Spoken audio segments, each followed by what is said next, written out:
The Cincinnati Bearcats cannot let this huge opportunity pass them by on Saturday.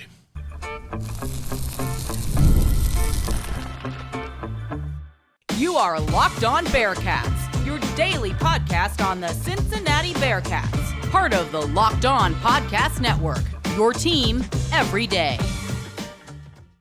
Welcome into Locked On Bearcats. My name is Jeff Carr, and I'm all Cincinnati all the time. I've worked in multiple university athletic departments, and I've been a football season ticket holder for the Bearcats for 7 years now. Locked On Bearcats is part of the Locked On Podcast Network. We are your team, your Bearcats, every single day. On today's podcast, we'll begin with a big-time opportunity that the football team has this Saturday against Iowa State. We'll then move to the basketball court for a big-time recruit that Wes Miller just got for 2026. He's really, it's the cornerstone of the roster for 2026 in my mind. And we'll finish by taking a look past the gridiron and the basketball court to what other performances are worth noting around the Bearcats athletic sphere from September. That's all on today's podcast that is brought to you by Mazda. Like our players, we sweat every detail because when you make every move count, pulling off the unexpected is only the beginning. Mazda, move and be moved.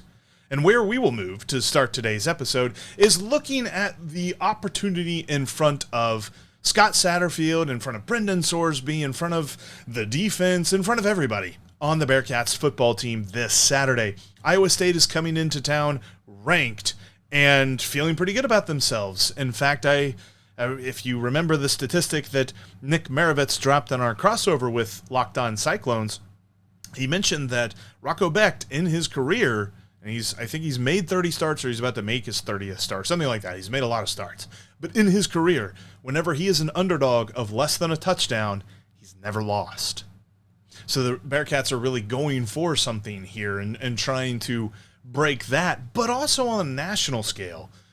And even just within the Big 12 conference, relevance is on the table. Paying attention to by people outside of Clifton is on the table. There's a website, and I know our friend Chad Brendel over at Bearcat Journal talks about them a lot, but K Ford, they do football rankings and things like that, kind of like, in my simple mind, I understand it as the Ken Pom of football. But K Ford's got these different rankings and different power ratings and all this other stuff. They have the most deserving rankings. It's based on a team's resume and how they are performing against their schedule, and it even factors in margin of victory. So, when the Bearcats destroy Northwestern State by 70 points, that does help them, despite the fact that Northwestern State is a weak opponent. And because of all of this and how they have played, according to K Ford's most deserving rankings, the Bearcats are in the top 30. The top 30 teams in the country, as far as how well they've played relative to their strength of schedule. So there's a lot of folks that are starting to take notice of this. Now, projections still have them at around 7 wins. It's like 7.2, but of course you can't get 0.2 of a win, so it's either 7 or 8. So it's closer to 7.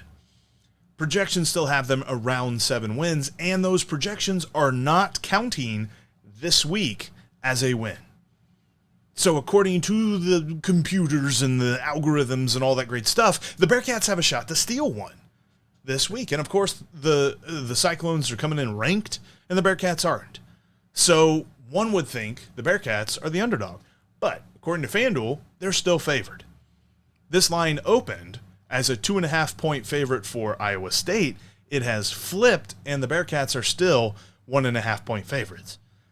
So everybody recognizes what the Bearcats accomplished by beating Kansas.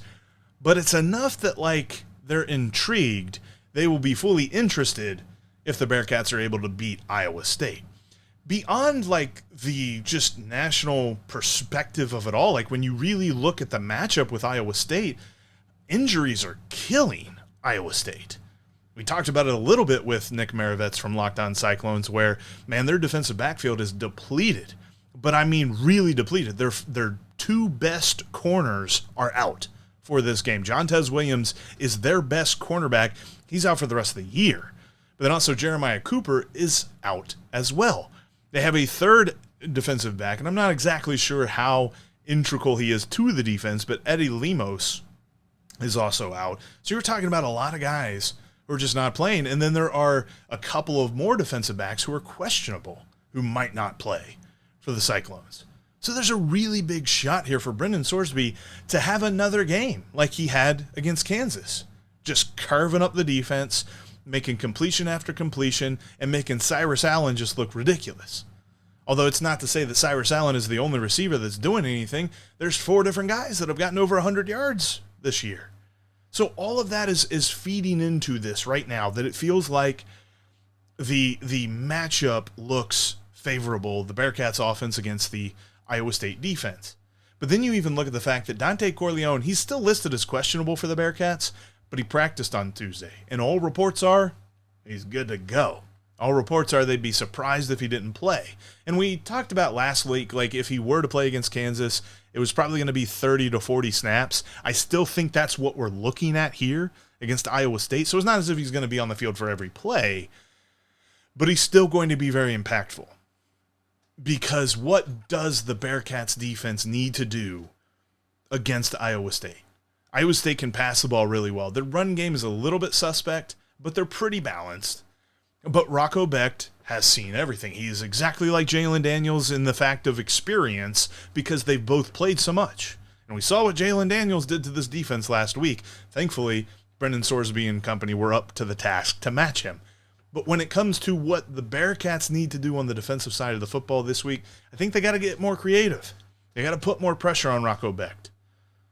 I'll be interested to see what Russ Heltman has to say tomorrow. He's going to join us as we predict and break down this matchup and see where we are. But I really feel like this is an opportunity for the defense to really feature that bend but don't break part of their defense, the don't break side, right? So all of that being said, like all of this feeds into the Bearcats can really start getting people to turn their heads and notice them. Scott Satterfield did a thing against Kansas that I feel like I'm questioning him less, and I think if they win this week, I stop questioning him. That's how fickle this game can be. I understand I'm being a little bit fickle myself, saying that 2 weeks is going to tell me all I need to know about him, but it's going to tell me so much because it feels like there's a lot of talent on this football team right now, especially on the offensive side of things. And we don't talk about this a lot because, quite frankly, you don't talk about kickers a lot, but, man, they got a really good kicker too. So they've got a lot of talent all over the field. It's just, can they put it all together? And that's Scott Satterfield's job. Last week they did. And they were a couple of plays away from doing that against Kansas. They're a couple of plays away from being undefeated. So look, the hot seat that I was talking about, Scott Satterfield, that's cooled down a lot. It might be completely cool and comfy for him. It's definitely going to be completely cool and comfy for him if he wins this football game. Iowa State is coming in ranked and ready to go, and it feels like they're on top of the world. In our Locked On Big 12 power rankings this past week, they were ranked second in the conference, just behind Texas Tech. Bearcats were ranked 7th. So they've got a shot to jump up here. They've got a shot to do a lot of different things that people didn't expect. And as Nick Maravets said in our crossover yesterday, he didn't expect this game against Cincinnati to mean so much. It might mean even more than he is thinking if the Bearcats are able to get this upset. Scott Satterfield's got a really great opportunity in front of him, and it's a much better opportunity than he had last week. Because last week it was just, show us you can do anything. And he showed us. But now he has an opportunity to really set him and set this football program up as somebody that you really need to pay attention to. They just got to beat the Cyclones coming up here on Saturday. Stripe and Nippert, red and black stripes. Please pay attention to the what. Please follow along with this, right? The stripe, the Nippert thing. If you're in a section where you have to wear black, wear black. And if you're in a section where you have to wear red. This looks super cool when we do this right, and I'm really excited to see what Nippert Stadium looks like on Saturday. I know it's sold out. I know it's going to be a raucous atmosphere. Everybody's going to be fired up for UC to beat Iowa State. Show up and wear the red and wear the black, just depending on which section that you're in. That way, this looks just really stinking cool on TV. But switching gears a little bit here, because the Bearcats added a difference maker that the scouts are saying, quote, will be an immediate impact on the basketball court next year.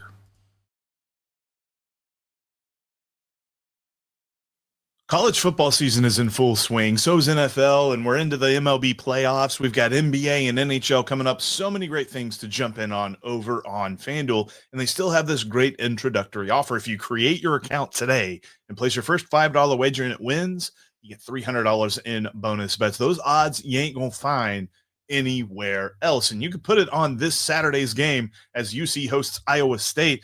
Right now, the line is staying pretty steady. I've seen it. Iowa State's been favored, at least when they first opened it up. Cincinnati kind of took that over a couple of days ago, and they still keep holding on. They're at -1.5, laying 1.5 points to Iowa State this Saturday. I don't know about that. I do love the idea, but I don't know that I'm putting money on the Bearcats to win. I'll tell you what I am putting money on: scoring. Going to be a lot of it. We talked with Nick Maravets from Locked On Iowa State. They don't play good defense in Iowa State, and Cincinnati's a little bit suspect against the pass. Over under a 55.5. I'm smashing that over. That's gone up by a couple of points. Still smashing that over on FanDuel. Create your account today. Your first $5 wager that wins, you'll win $300 in bonus bets. Download the FanDuel app today. This episode is also brought to you by Square. Your favorite neighborhood spots run on Square. There's certain businesses that really make the neighborhood the neighborhood. These are the places that become an extension of home, whether it's that sports bar that's dedicated to your team's fan base, the spot with the best wings in town on game day, or that beloved local chain that's been rooted in your community for years. These businesses are what bring people together. When neighborhood businesses thrive, the whole neighborhood thrives. Quite frankly, all around Cincinnati, there are so many breweries around town, and they all are awesome, and they all pretty much run on Square. I mean, there's definitely a couple that really come to mind that I see that run on Square. I think first and foremost of Third Eye Brewery in Sharonville. Absolutely love Third Eye. I go there as much as I possibly can, and it's all brought to you by Square. Square is a proud partner of more than 4 million neighborhood businesses around the world. You can go to square.com/go/lockedoncollege to learn more. But before you do, go support your favorite neighborhood spot. You'll be happy you did. Square. See you in the neighborhood. Thank you for making Locked On Bearcats part of your day. I invite you to make it part of your everyday routine. If you're not yet an everydayer, please hit that subscribe button right here on YouTube or on your favorite podcast app. We are free and available on all platforms. All right, Wes Miller got a big win today. I mean, I was kind of actually waiting to record this show because of the news that was going to come out at 3:30, but at 3:30 p.m., the Rivals and CBS Sports YouTube page went live with Kayden Allen, 4-star, small forward, 6'5" guy who had Cincinnati in his top 4. He picked Cincinnati. Kayden Allen is Wes Miller's first big get for next year. They don't have any current recruits or anything like that, and so he's going to be kind of the first piece in the puzzle for the next year's team. But he's super talented. This is a big-time get for Wes Miller. He's a top 50 recruit. According to Rivals, he's number 48 overall. In fact, he had Cal, Georgia Tech, and Ole Miss on his Final Four with Cincy, and of course, pick the Bearcats. He's coming near to Clifton.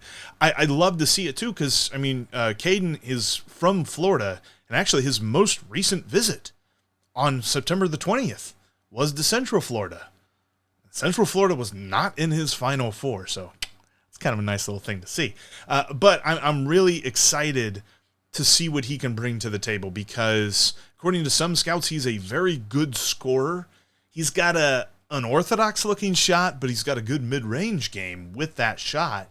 Some wonder what it's going to look like whenever he has less opportunity, because obviously in high school he's getting all of the opportunities right now.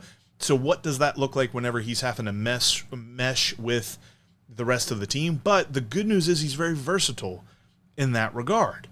Rivals key recruit guy Adam Finkelstein was talking about this, and he said that he's really good on ball and off ball. He's super versatile, And he can play the small forward, he can play shooting guard, something like that, wherever Wes Miller needs him to go. He could be the lead guy. He's been the lead guy at different points of his high school career, but he's also been the scorer too, the guy that posts up and gets ready to make a play. I'm not post up, but, gets set up and gets the ball, gets ready to play. Sorry, verbiage there. You'll get used to it. Sometimes I do goofy stuff like that with words, and then I'm like, nope, that's not right. Anyway, Kayden Allen is really exciting here, too, because he's got a lot of great talent on both sides of the ball, whether it be with the basketball or defending the basketball. Now, the scouting report does point out that there's potential there, but it needs work.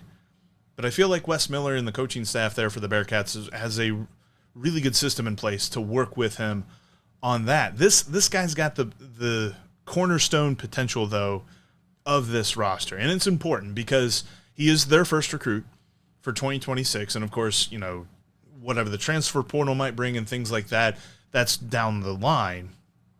But building this roster for 2026, he is a very key dude to start this off with.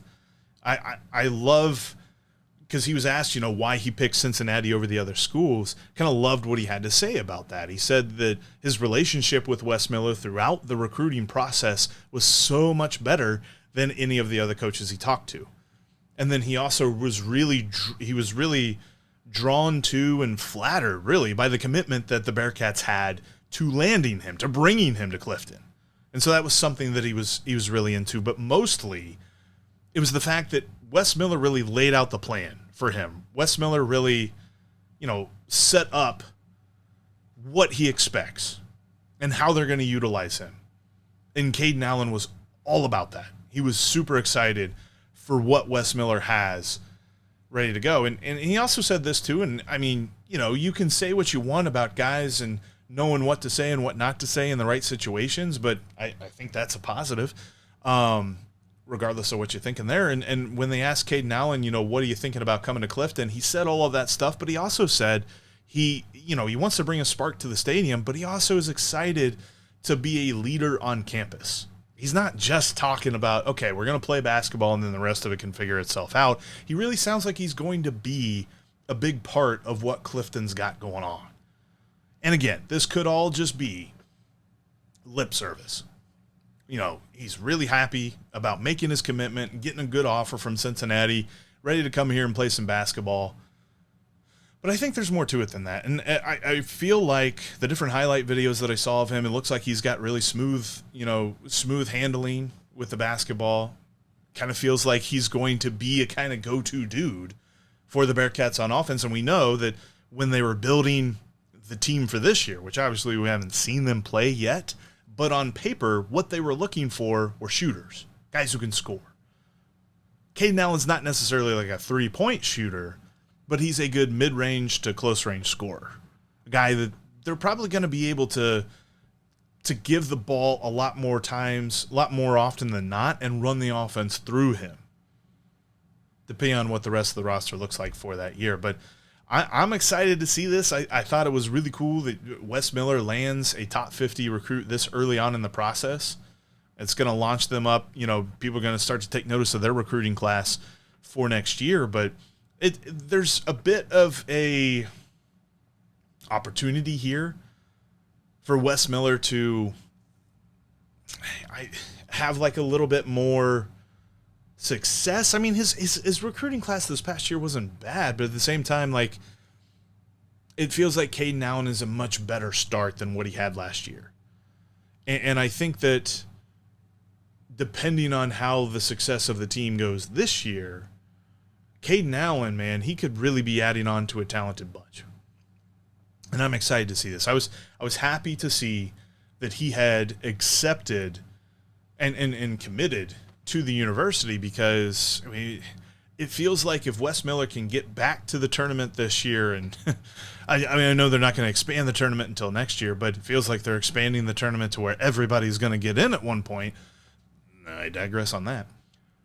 But it feels like if Wes Miller can get them back into the tournament this year, and then they have Kayden Allen and then whoever else they're going to bring in on this recruiting class, because I saw there's some other 4-stars that they're really keen on. Depending on how all that goes, it kind of feels like Wes Miller's going to turn this thing in the right direction where we all believe he can. And I think that's the big thing here, is that pretty much everybody believes in Wes Miller and can see the vision. It's just we've got to see the proof. So hoping that we see that proof here very soon. But excited to see the commitment. This is going to be a huge thing for Wes Miller, especially for 2026, and hoping that we see more. And excited to watch some basketball. I think I'm just really ready for basketball to start. And I know that we're still a few weeks away from getting the Bearcats on the court, but it's going to be fun. It's going to be fun. All right, coming up next, we're going to look outside the football field and the basketball courts and see where else the Bearcats are excelling. Mazda crafts cars for those who do more than simply move. Mazda delivers confidence with every ride, with more IIHS Top Safety Pick Plus awards than anyone else. From footwork to breathwork, athletes sweat all the details. Mazda brings this same intention to how they craft every model of their cars. You can feel the Japanese craftsmanship in every detail, from the metallic accents to available Napa leather upholstery.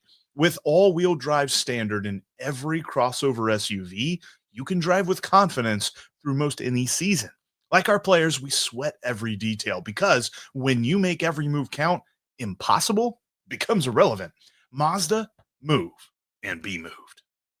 Big time game down at Nippert Stadium this Saturday. They're saying that it's sold out, which means you're going to have to go over to Game Time to find some last-minute deals, and Game Time has got you covered with all those last-minute deals, whether you're going to Bearcats games, football or basketball, or maybe you want to hit a Cyclones game. Hockey's getting back up, and, of course, Bengals games as well. Game Time's going to be one of the leading people giving you cheap tickets to Bengals games, because there's going to be a lot of people giving you cheap tickets to Bengals games this year. But Game Time's got you covered with your view from your seat, all-in pricing before you even put the ticket in your cart. You're not going to be surprised by last-minute fees or anything like that showing up in your cart, because Game Time wants to make the ticket buying process simple. Download the Game Time app today. Create an account. Use the promo code LOCKEDONCollege for $20 off your first purchase. Terms apply. Again, download the app and use the promo code LOCKEDONCollege as you create your new account and get $20 off your first purchase. Swipe, tap, ticket, go. Download Game Time today. I encourage you to keep the conversation going with me over on social media, whether it be TikTok or Twitter or whatever. You can follow me at Jeff Carr with 3 Fs. And then you can also find me on Instagram. You just flip my Twitter and TikTok username, CarrJeff, over on Instagram. You can also follow the show on Twitter at LO_Bearcats, and on Instagram and TikTok at LockedOnBearcats, all one word. All right, so I kind of want to do this. I think we're going to do it, obviously, beginning of the month right now, but looking back on the month that was in a lot of the other sports we don't talk about. Obviously, we're going to talk a lot about football and basketball here on this show, but there's still plenty of awesome things going on with all the other teams. And so we definitely want to take a look back and see what's going on this past month with all the different athletic department feats that UC is putting out there. And we'll start with volleyball. They finished the month of September 9-4, including a 1-2 conference record. Their most recent match, they lost to BYU in 4 sets. BYU's ranked number 19 in the country in volleyball. UC actually won the first set, but then dropped the final 3. And they host Kansas State tomorrow at 6:30 p.m. Eastern Time down there in Clifton.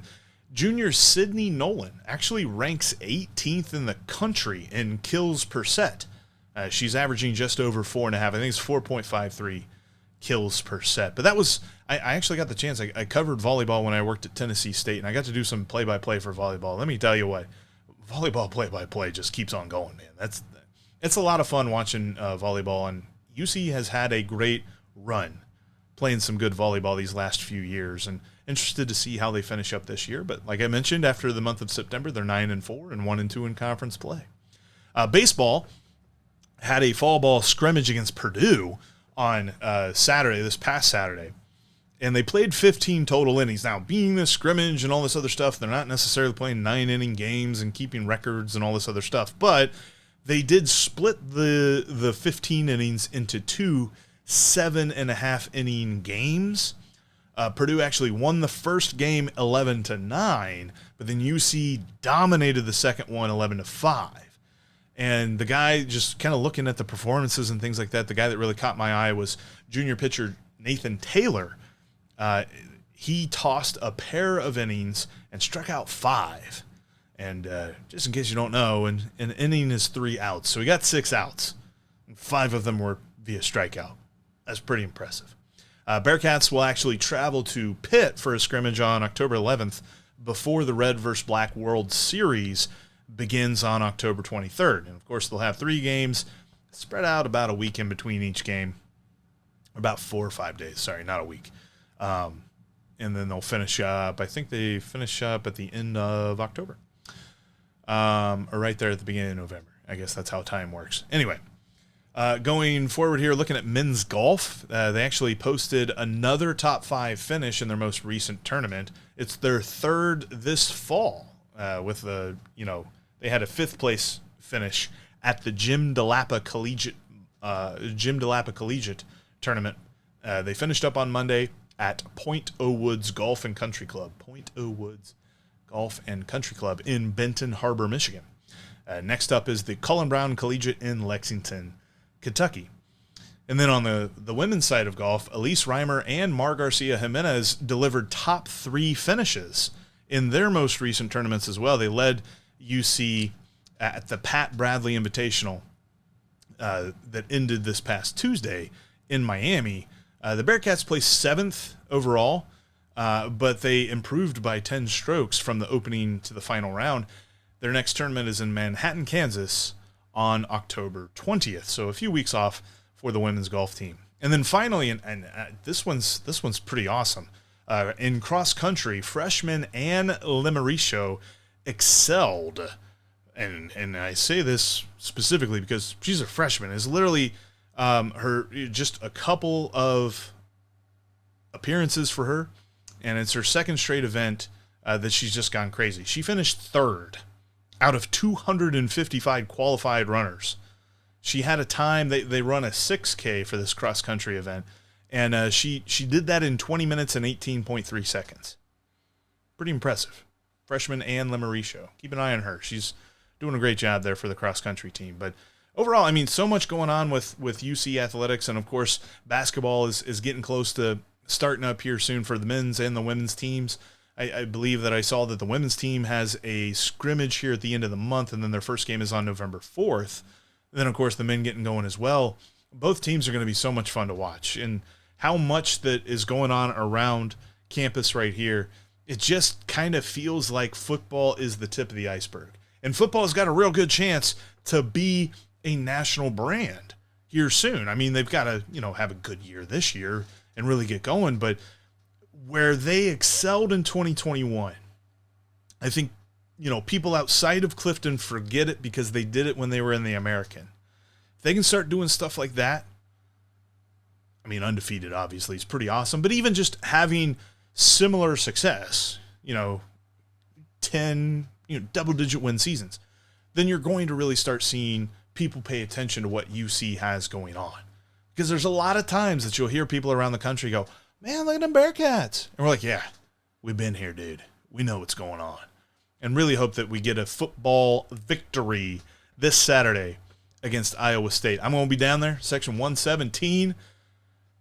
We'll be striping Nippert Stadium red and black. Hope you join me, and hope you get to be a part of what the Bearcats have going on the football field and the basketball court and all things coming up Bearcats here soon. But I appreciate you for making Locked On Bearcats part of your day. If you haven't already become an everydayer, hit that subscribe button, and also make sure you drop a comment, hit the like button. All of those things will help grow this community for Bearcats fans to find more easily, and I very much would appreciate getting to talk, Bearcats athletics with you. Now, go check out the Fire TV College Football Kickoff. It's another big moment for us here at Locked On because we've got the Locked On and Fire TV present College Football Kickoff. It's your ultimate college football weekly preview. Drake Toll from Locked On Big 12 leads the conversation alongside two-time AP Coach of the Year Gary Patterson, former college star Jesse Holley, and Locked On's local experts, including myself. I was on this week's show telling you why the Bearcats are going to beat the Cyclones. So make sure you catch college football kickoff every Thursday throughout the season, only on Fire TV. But thanks again for checking out today's Locked On Bearcats, and I will see you with Russ Heltman coming up tomorrow.